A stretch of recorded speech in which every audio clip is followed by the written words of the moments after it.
The unexpected guardian. Dr. Marcus Chen adjusted his formal diplomatic jacket as the transport ship approached Haven's Rest, the massive space station floating in neutral space between Earth and Kalari territories. Through the viewport, he could see the station's rotating rings and docking bays, bustling with ships from dozens of species. Today would mark the most important diplomatic meeting in human history. The peace negotiations between humanity and the Kalari Federation had been 3 years in the making. The Kalari were a proud warrior species, resembling large cats with humanoid features, standing nearly 7 feet tall with retractable claws and incredible strength. Their technology was decades ahead of Earth's, but they had offered to share knowledge in exchange for human agricultural techniques and medical advances. Marcus had spent months preparing for this moment. As Earth's lead xenobiologist and cultural specialist, he understood the delicate nature of first contact protocols. One wrong move could doom the negotiations and leave humanity isolated in a galaxy full of advanced civilizations. The docking bay was filled with security personnel from both species. Human guards in blue uniforms stood alongside Kalari warriors in ceremonial armor. The sight should have been reassuring, but Marcus felt a knot of anxiety in his stomach. Something about the atmosphere felt wrong. "Dr. Chen," a voice called out as he stepped off the transport. A human woman in a station uniform approached. "I'm Commander Sarah Walsh, Station Security. We've arranged quarters for you in the diplomatic wing."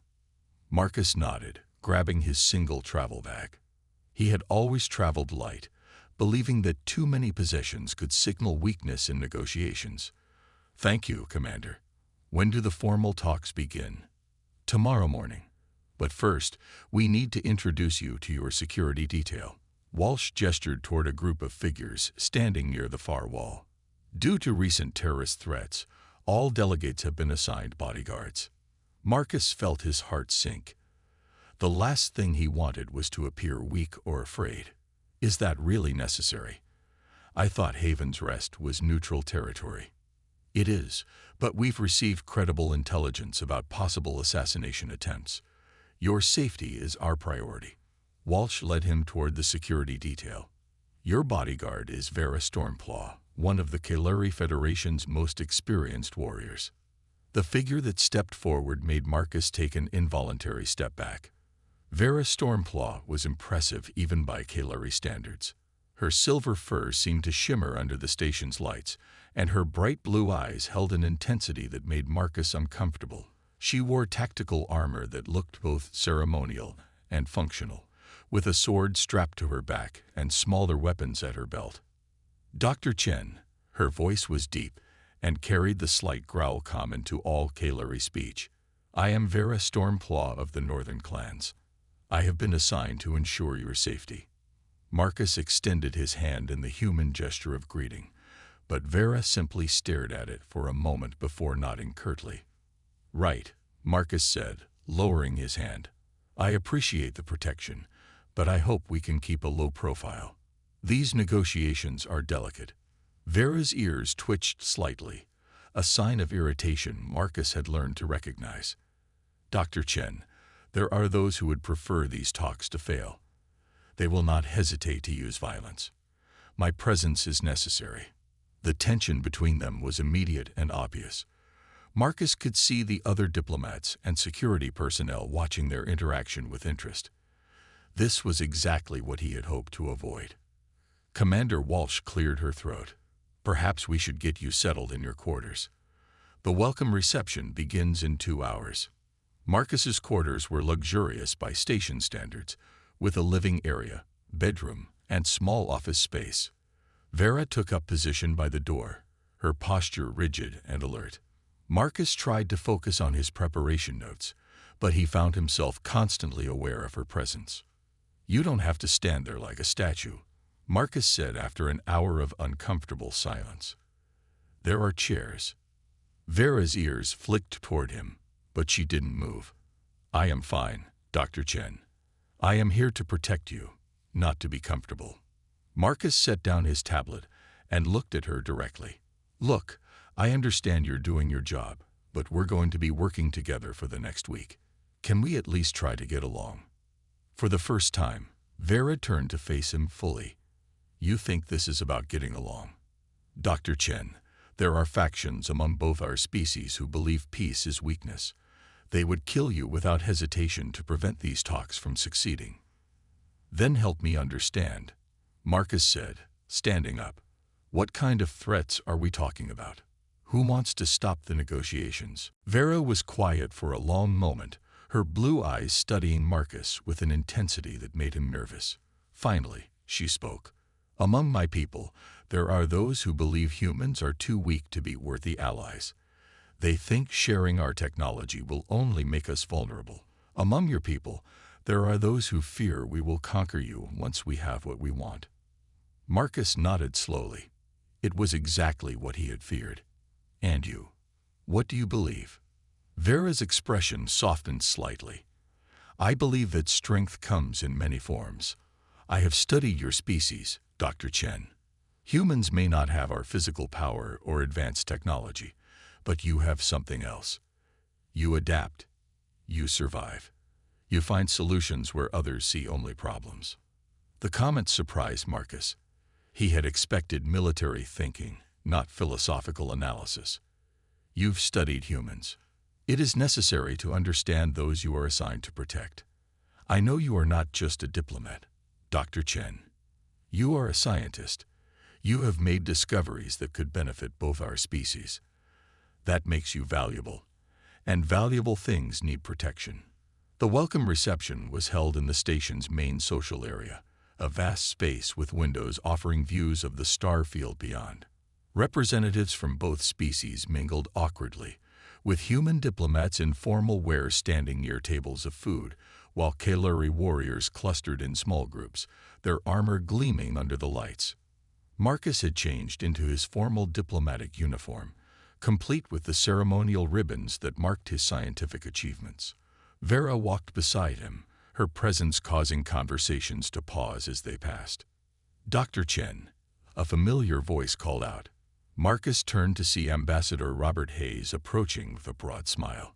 Hayes was Earth's senior diplomatic representative, a man with decades of experience in interspecies relations.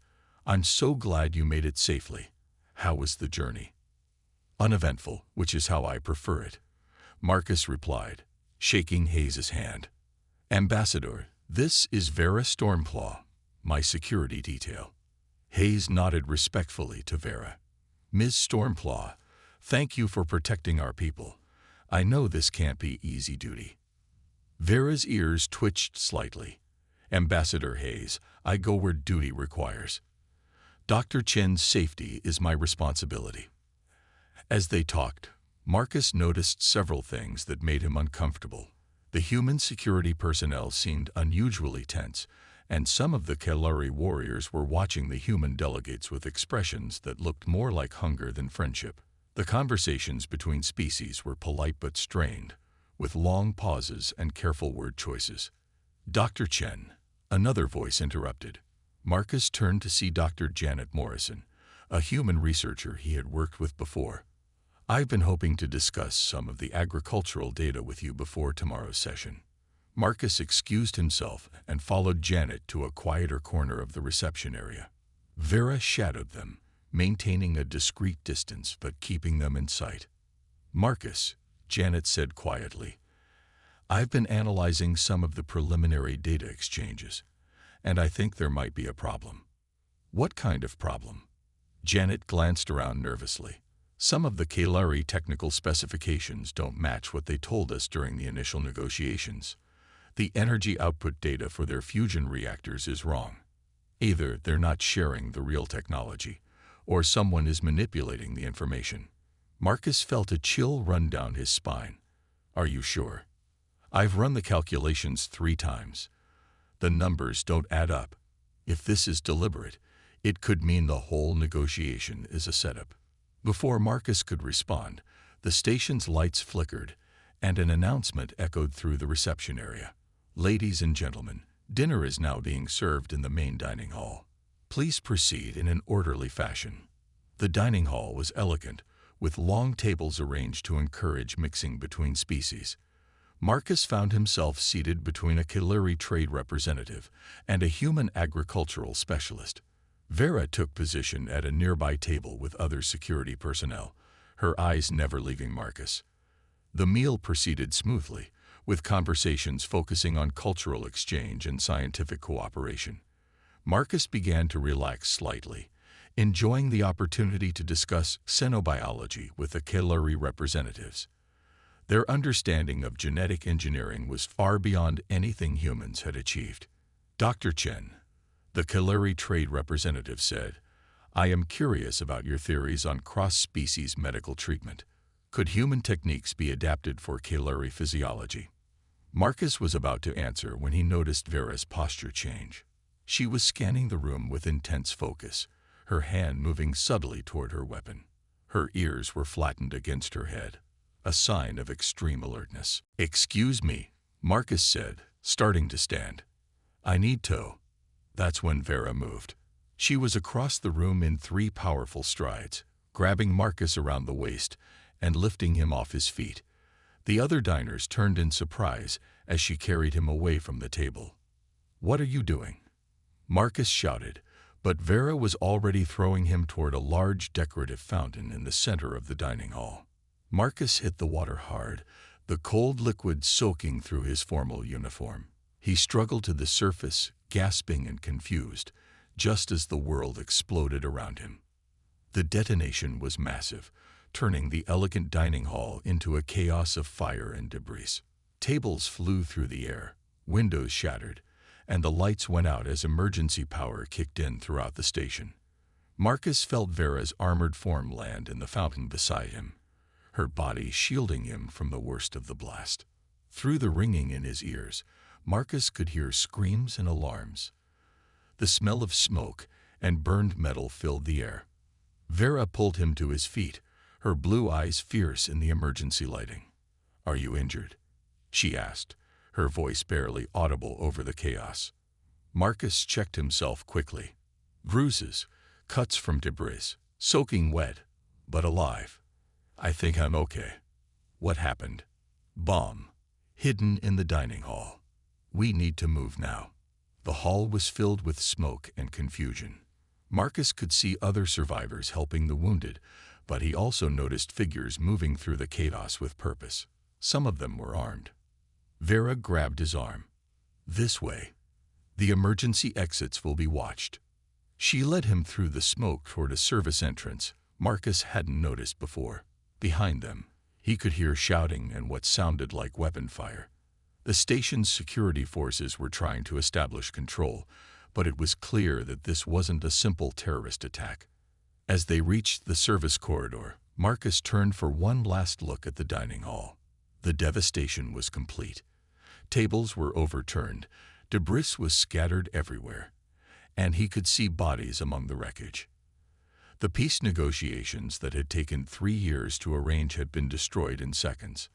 "Dr. Chen," Vera said urgently, "we must keep moving." The attackers knew exactly where to place the bomb for maximum damage. This was planned. Marcus followed her into the service corridor, his mind racing. Someone had wanted to destroy the peace talks, and they had been willing to kill dozens of innocent people to do it. The question was whether this was the work of human extremists, Kalari militants, or something worse. The corridor was narrow and poorly lit, with pipes and conduits running along the walls. Vera moved with confidence, as if she had memorized the station's layout. Marcus struggled to keep up, his wet clothes making every step uncomfortable. "Where are we going?" he asked. "Somewhere safe, somewhere they won't think to look for us." Behind them, the sounds of chaos continued.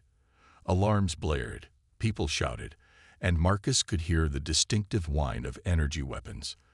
The attack was still ongoing, which meant the perpetrators had planned for more than just the initial explosion. As they reached a junction in the corridor, Vera suddenly stopped and pressed Marcus against the wall. She held up a hand for silence, her ears twitching as she listened for something he couldn't hear. Footsteps approached from ahead. Multiple sets, moving with military precision. Vera drew her sidearm. a sleek energy weapon that looked far more advanced than anything in human arsenals. "Stay behind me," she whispered. "Whatever happens, stay behind me." The footsteps grew closer, and Marcus realized that their escape attempt had been discovered. The people who had tried to kill him once were coming to finish the job, and his only protection was a Kalari warrior who had thrown him into a fountain to save his life. The first hour after the explosion had been chaos, but now Marcus was beginning to understand that the situation was far more complex than a simple terrorist attack. Someone had orchestrated this carefully, and they weren't finished yet. Trust forged in fire. The footsteps in the corridor belonged to three figures in dark tactical gear, their faces hidden behind masks. Marcus couldn't tell if they were human or Kalari, but their weapons were clearly designed to kill. Vera raised her sidearm, her movements fluid and precise. "Surrender the human," one of the figures called out in accented English. "He dies today, but you can live." Vera's response was immediate. "Over my dead body." The corridor erupted in weapon fire. Energy bolts illuminated the narrow space as Vera returned fire with deadly accuracy. Marcus pressed himself against the wall, feeling the heat of energy beams passing overhead. Within seconds, two of the attackers were down, and the third was retreating. "We need to move," Vera said, checking her weapon's charge. "There will be more." They ran deeper into the station's service areas, through corridors that grew progressively narrower and more cluttered with maintenance equipment. Marcus's diplomatic training had never prepared him for this. His lungs burned, his soaked clothes chafed against his skin, and every sound made him jump. "In here," Vera said, pulling open a maintenance hatch that led to a small storage compartment. "We can rest for a moment." The compartment was barely large enough for both of them, filled with spare parts and emergency supplies. In the dim light, Marcus could see that Vera had taken a graze across her shoulder, her silver fur matted with blood. "You're hurt," he said, reaching toward her wound. Vera pulled back instinctively. "It's nothing. A scratch." "Let me look. I have medical training." For a moment, Marcus thought she would refuse, but then she turned to give him access to her shoulder. The wound was deeper than she had admitted, but not life-threatening. Marcus found a first aid kit among the supplies and began cleaning the injury. "Why did you save me?" he asked as he worked. "You barely know me." Vera was quiet for a moment. "Because it was right. Because peace is worth protecting." "You really believe that? Even after what just happened?" Vera's blue eyes met his in the dim light. "Especially after what just happened. Dr. Chen, this attack was not random. Someone wanted to destroy the negotiations, and they were willing to kill innocent people to do it. That tells me the talks were working." Marcus finished bandaging her wound and sat back. "Call me Marcus. And thank you for saving my life." "You are welcome. And you may call me Vera." It was a small moment of connection, but it felt significant. Marcus had spent months studying Kalari culture, but he had never really talked to one of them as an individual. Vera was not just a warrior. She was intelligent, thoughtful, and committed to something larger than herself. "Vera," Marcus said carefully, "I need to tell you something. Before the explosion, Dr. Morrison told me that some of the technical data in the negotiations doesn't match what we were originally promised. She thinks someone might be manipulating the information." Vera's ears twitched, a sign of interest. "What kind of manipulations?" "Energy output specifications for fusion reactors. The numbers don't add up." Marcus paused. "Could there be sabotage from the Kalari side?" Vera considered this for a long moment. "It is possible. There are those among my people who believe sharing our technology will weaken us. But Dr. Chen, Marcus, there is something else you should know." "What?" "The attack tonight was too precise. The bomb was placed exactly where it would cause maximum damage to both human and Kalari delegates. The attackers knew our security protocols, our evacuation routes, our response procedures. This was not the work of external terrorists. Marcus felt a chill that had nothing to do with his wet clothes. You're saying it was an inside job. I am saying that someone with access to classified information planned this attack. Someone who wanted to destroy the peace negotiations and was willing to kill their own people to do it. The implications were staggering. Marcus had assumed they were dealing with extremists from one side or the other, but if Vera was right, they were facing a conspiracy that crossed species lines. We need to get word to the authorities, Marcus said.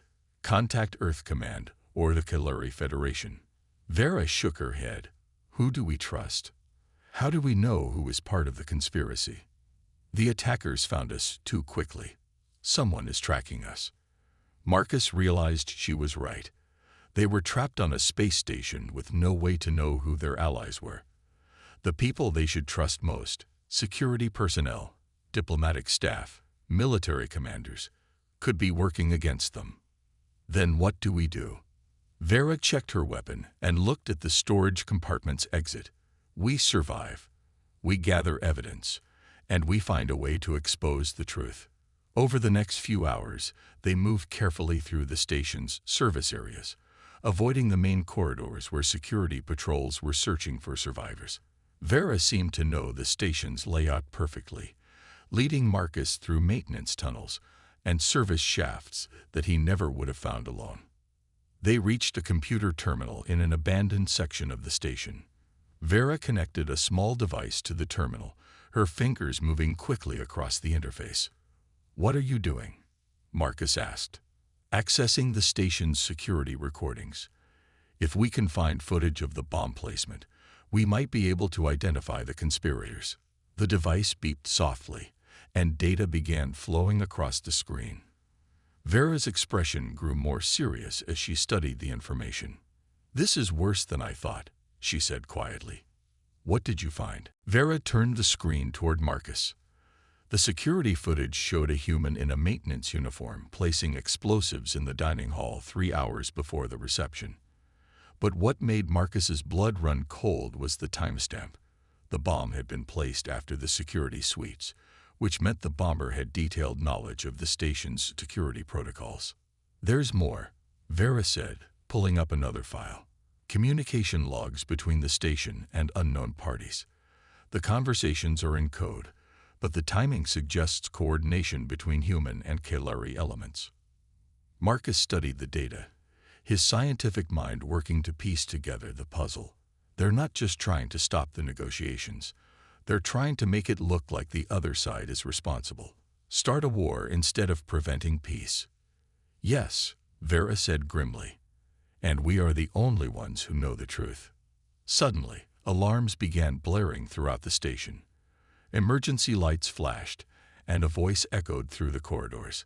"Attention all personnel. The station is under lockdown. All survivors are to report to designated safe areas immediately. Security teams are conducting searches for remaining terrorists." Vera quickly disconnected her device and grabbed the data storage unit. "They're closing the net. We need to move." As they prepared to leave the terminal, Marcus noticed something on the screen. "Wait, look at this." The security logs showed unusual power fluctuations in the station's communication array. Someone had been jamming certain frequencies while leaving others open. "They're controlling the information flow," Marcus realized. "Only certain messages are getting through to Earth and Kalari space. They're shaping the narrative in real time." Vera studied the data. "If we can access the main communication array, we might be able to send out the real evidence." "Where is it?" "The Central Command section.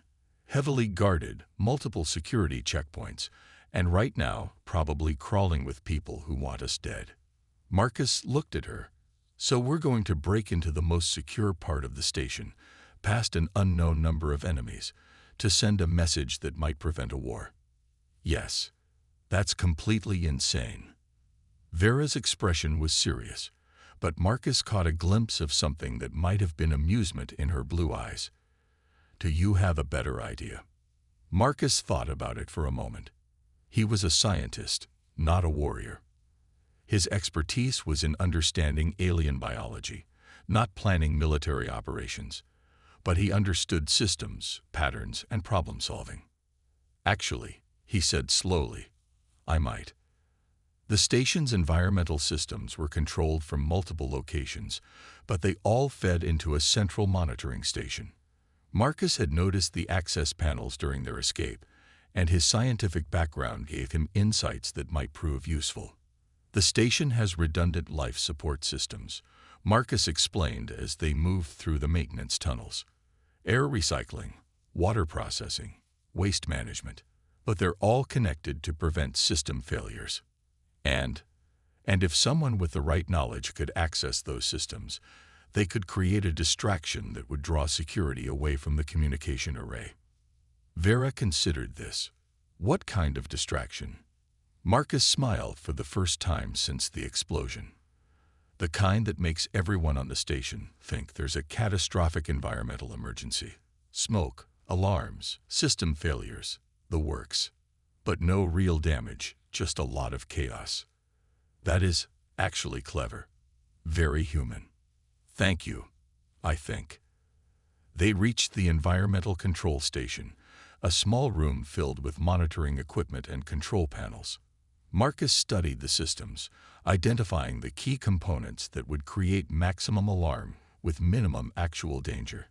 "I need 15 minutes to set this up," he said. "Can you watch the door?"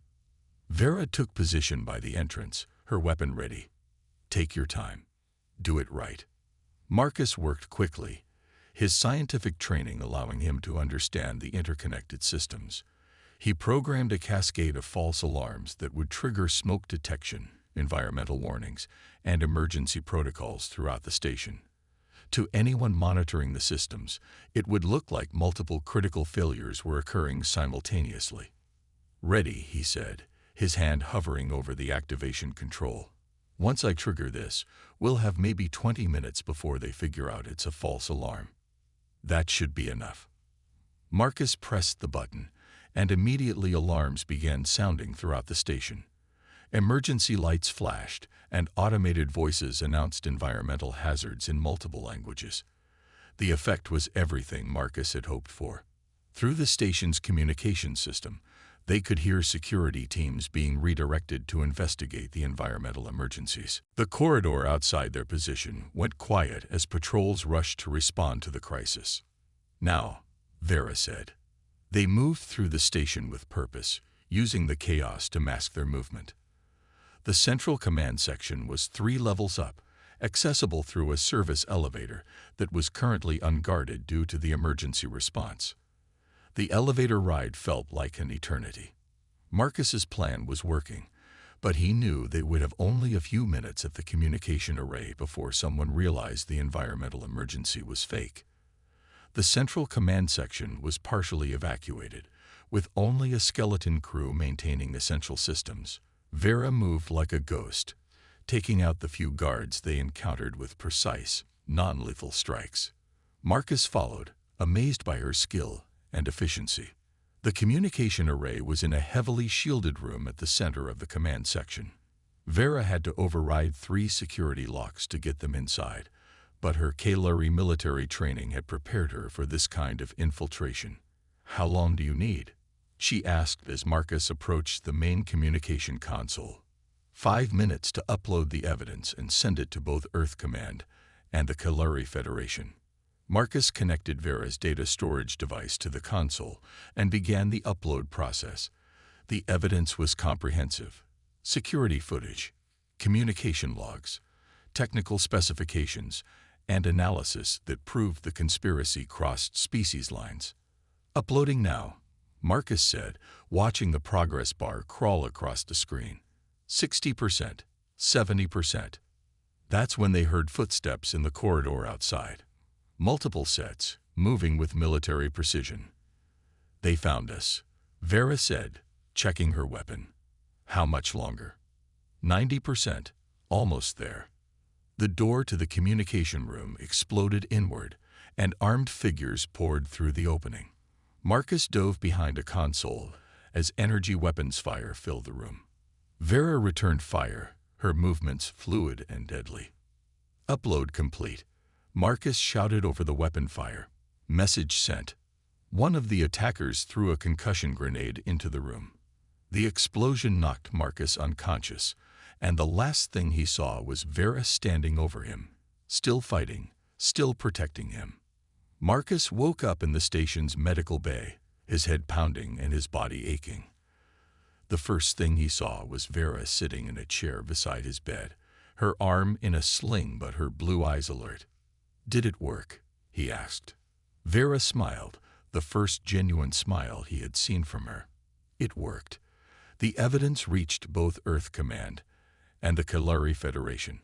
The conspiracy has been exposed, and the real terrorists are in custody. What about the negotiations? They will continue. Both sides now understand that there are those who would use violence to prevent peace, but that makes the peace more important, not less. Marcus sat up slowly, his head spinning. What happens now? Now we finish what we started. The peace talks will resume, and both our species will work together to build a better future. Vera stood to leave, but Marcus called out to her. "Vera, wait. I wanted to thank you again. You saved my life multiple times." She turned back to him, her expression serious. "Marcus, you saved your own life. Your plan, your courage, your willingness to trust me when you had no reason to. That is what made the difference. I had plenty of reason to trust you. You threw me into a fountain to save my life." Vera's smile returned. "That is what warriors do. We protect those who cannot protect themselves. Is that what you think I am? Someone who can't protect himself?" Vera considered the question seriously. "I think you are someone who protects in a different way.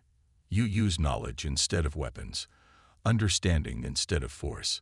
Both kinds of protection are necessary." Marcus thought about everything that had happened. The explosion, the chase through the station, the conspiracy they had uncovered, and the trust they had built. "Do you think our species can really work together?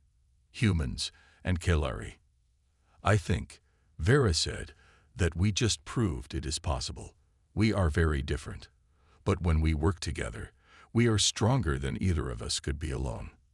6 months later, Marcus stood in the same dining hall where the attack had occurred, but now it was rebuilt and filled with human and Kalari representatives working together on joint projects. The peace negotiations had been successful, leading to the formation of the Human-Kalari Alliance. Vera approached him, no longer wearing tactical armor, but dressed in the ceremonial robes of a Kalari diplomat.